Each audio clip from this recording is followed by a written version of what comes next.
Што е жив песок и дали навистина е опасен? Здраво, дечиња! Денес ќе зборуваме за нешто многу интересно. Живиот песок. Дали сте гледале филмови каде некој чекори низ џунгла и одеднаш плоп пропаѓа во земјата, а околу него само кал и песок. Ете, тоа е жив песок. Но дали ова може навистина да се случи во реалноста? Ајде да дознаеме заедно. Што е всушност жив песок? Живиот песок е мешавина од песок и вода. Кога има премногу вода во песокот, тој почнува да се однесува како течност, како некое калливо смути. Но дали можеме да се удавиме во живиот песок? Не. Тоа се добри вести. Иако изгледа страшно, не можете целосно да потонете во жив песок како во филмовите. Луѓето и животните пловат затоа што телото има воздух, особено во градите. Нашите нозе можат да потонат, но градите не држат над површината.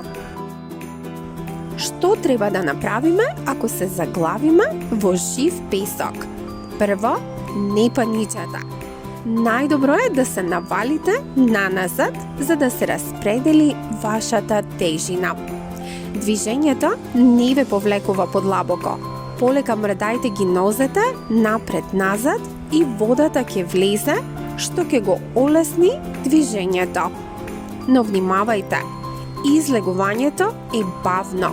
Научниците велат дека за да се извади нога со брзина од 1 сантиметар во секунда, треба сила колку за да кренете автомобил.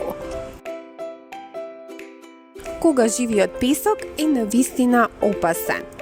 Најопасен е ако сте заглавени близу до морскиот брег и доаѓа плима. Ако некој не ве извади навреме, може да ве покрие водата, но тоа е многу ретко. И за крај, да заклучиме, живиот песок не е страшен како во филмовите. Тој е повеќе непријатен отколку опасен. И со малку смиреност и знаење, секој може да се спаси. Ако некогаш шетате по крај река или плажа, само внимавајте каде стапнувате. Се гледаме во следното видео. Не заборавајте да се претплатите. Стиснете на звончето за да не пропуштите ниту едно авантуристичко видео.